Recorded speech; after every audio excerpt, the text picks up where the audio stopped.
పేరు సరిపూడి సాంబశివరావు అండి, Peddaparimi, BJP party మండల ఉపాధ్యక్షుడిని. ఇక్కడ మట్టికి జరగదు ఒక సెంటీరు, ఇక్కడ కాదు. ఎందుకంటే అక్కడ మనం వాళ్ళకి న్యాయం చేయాల. 11 సంవత్సరాలు జరుగుతుంది ఆమోద ముద్ర ఏపీలో. వాళ్ళకి రోడ్లు వేసి, డ్రైనేజీ ఇచ్చి, కరెంట్ లైన్లు వేసి మొత్తం బాగు చేసి ఇస్తామని చెప్పాం. ఇవాళ వాళ్ళ ప్లాట్ ఆడుందో, వాళ్ళ రాయి ఆడుందో, వాళ్ళకి బ్యాంకులోకి పోతే లోన్ ఇచ్చేవాళ్ళు లేరు. ఏమన్నా బ్యాంకులో పోయి ఆ చోటు పెట్టుకోవడానికి లేదు, ఎవరు పెట్టుకోవట్లా.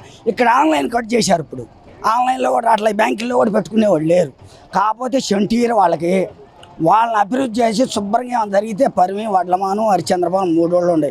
ఏమన్నా బాగా చేసినాక మళ్ళీ మీరు గెలిస్తే తీసుకోవచ్చు. మీరు గెలవరు. 164 నుంచి 4 వస్తారు. ఇదే ఎదురేగుతుంది. బీజేపీ లీడర్ అని చెప్పి అన్నారు. బీజేపీ లీడర్ అయిన కూడా గెలవరని చెప్పి మళ్ళీ ఎలా చెప్తారు? మనం మనిషి చేస్తేనే కదన్నా. మనిషి చేస్తే మనం వస్తాం 10 మందికి. ఇప్పుడు మా ఆయాలు ఏం చెప్పాము, ఊళ్ళో తిరిగాను నేను కూడా, అన్ని 4 మండలాలు తిరిగాను. 4 మండలాలు తిరిగి 50 సంవత్సరాల వాళ్ళకి, బీసీలకి, వాళ్ళందరికీ పెన్షన్ ఇస్తా అన్నాం. పల్లెటూరులో 3 సెంట్లు ఇస్తా అన్నాం. టౌన్లో 2 సెంట్లు ఇస్తా అన్నాం. ఇచ్చామా? ఇలేదుగా. రైతులకు డబ్బులు అల్లోలు వచ్చినా అని ఏడుస్తున్నారు నీ ప్రభుత్వంలో. 30-40 పోయిన మిరగాయలు 7,000, 8,000, కందులు 6,000, మినుములు 6,000. ఇవన్నీ ఏంది? పార్టీ మీద పడక దేని మీద పడతాయి?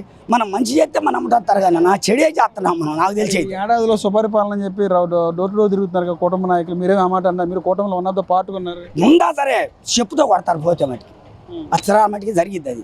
నేనైతే పాను. నేను అంత స్పీడ్గా తిరిగి 20 లక్షలు ఖర్చు పెట్టుకున్నా కానీ పార్టీ కోసం, రాజధాని కోసమే. లేకపోతే నేను కూడా జగన్కే ఓటు వేసేవాడిని. రాజధాని కోసం ఈ ఒక్కసారికి వేయండి బతిలాడి 164 సీట్లు తెచ్చాము. ఈ దెబ్బ 4 కూడా రావు ఇట్లా చేస్తే. ఇప్పుడు ఎంత ఎదురేగుతుందంటే అంత ఉందన్నా. మీరేమన్నా అనుకోండి, మీ మీడియా మిత్రులు మొత్తానికి తెలుసు ఎదురేగత వచ్చేది కూడా. ఎక్కడికి పోయినా చెబుతారు. కాకపోతే కూడా మన పార్టీ ఉంది కాబట్టి కేసుల్లో బోసుల్లో పెట్టి ఇరికెత్తారేమని అందరూ మాట్లాడకుండా దడిచి మెలకుండా ఊరుకుంటున్నారు. మరి అమరావతిలో పనులు శరవేగంగా ముందుకు జరుగుతుంది, పరుగులు చేస్తాయి అంటున్నారు. మీరేం అలా అంటున్నారు? అమరావతి అక్కడ పొలాల్లో కానీ ఈ క్రేన్లు పోయిన బాగానే చేస్తాను. Eenadu paper, Andhra Jyothi paper, Telugu Desam party ఏ తప్పు చేసినా కూడా రాయరు. వాళ్ళు కనుక తప్పు చేశారనుకో, వాళ్ళు వెంబడి రాసి ఇదిగోండి వాళ్ళు తప్పు చేశారంటారు. అసలు మేము ఏడ పొలం ఏమంటే వాళ్ళు ఇస్తారని రాసుకొస్తున్నాడు రోజు పేపర్లో. ఎందుకు అట్లా రాస్తున్నారు? తప్పు కదా. అంటే అక్కడక్కడ కొంతమంది వైసీపీ వాళ్ళు తప్ప మిగతా అందరూ రైతు నారాయణ గారు చెప్తారు.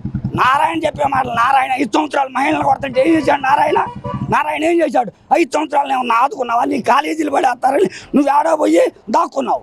మరి ఇవాళ వచ్చి నువ్వు మళ్ళీ పొలం అడుగుతున్నావు. రేపు నువ్వు రావు, మమ్మల్ని కాపాడగలుగుతావా?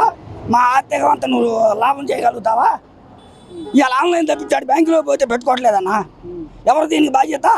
నువ్వు ఆన్లైన్ ఎందుకు తప్పించావు? మేము ఇవ్వకుండా మేము ఏడాది సంతకం పెట్టామా? పరిమిలో ఏడాది ఇస్తామని చెప్పామా? దేనికి చేస్తున్నారు? నువ్వు మళ్ళీ గెలుస్తామని గ్యారంటీ చెప్పు. నువ్వు గెలవలేవు. మనం మంచి చేయట్లేదు, అసలు మంచి చేయట్లేదు. మనం గెలము. ఏం జరగల. ఏం జరిగింది? ఏం చేసామని చెప్పను. ఏం చేసాం? మనం ఊళ్ళోకి పోతే మళ్ళీ మొత్తం నన్ను అడుగుతానే ఉన్నారు, ఏంది పని, నువ్వు కూడా వచ్చావు కదా అని. ఇప్పుడు మనం మంచి చేస్తే 10 మంది ఉంటారన్న. ఇది మటుకు జరగదు. ఎక్కడ వాళ్ళకి ఇచ్చారు. వాళ్ళకి కౌళ్ళు వేస్తాం అన్నారు, ఇంకా వేయలేదు. ఆ ప్లాట్లు మటుకు ఇచ్చారు కానీ దానికి అభివృద్ధి లేదు. ఇప్పుడు ఫ్లాట్కి రోడ్డు ఉండాలి కదన్నా, కరెంట్ లైన్ ఉండాలా, డ్రైనేజీ ఉండాలి కదా. 40 అడుగులు రోడ్డు ఇచ్చి అప్పుడు నువ్వు ఇచ్చామయ్యా చూసుకోండి మీ ప్లాట్ ఇది, మీ ప్లాట్ ఇది అని చెప్పు. వాళ్ళే చెబుతున్నారు కదన్నా, రాజధానిలో వాళ్ళే రోజు ప్రెస్ వాళ్ళ ముందు మాట్లాడుతున్నారుగా. మరి ఏంటి? అల్లోలు వచ్చినా ఏడుతున్నారు. అచ్చం తెలుగుదేశం వాళ్ళే ఇప్పుడు ఏడుతుంది. వైసీపీ వాళ్ళు కాదు. వాళ్ళ మీద మనం బురద చల్లొద్దు. వాళ్ళు కాదు, వీళ్ళే మొత్తం కూడా చేస్తుంది. అందరూ పరి మొత్తం టీడీపీ వాళ్ళే రాత్రి చెప్పించింది మైకులో.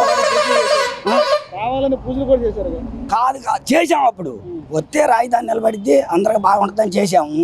ఇప్పుడు లైన్ లేదు కాబట్టి వెనకంజలో ఉండారు. మొన్న తెలుగుదేశం వాళ్ళు చంద్ర ఉన్నాడు, ఇక్కడ కూలింగ్ కనుక తీసుకుంటే మేము తెలుగుదేశం జెండా కూడా తీసేస్తాం అన్నాడు. ఒకటే మాట. అది హీరో. అసలు ఇయటం అనేది జరగదన్నా.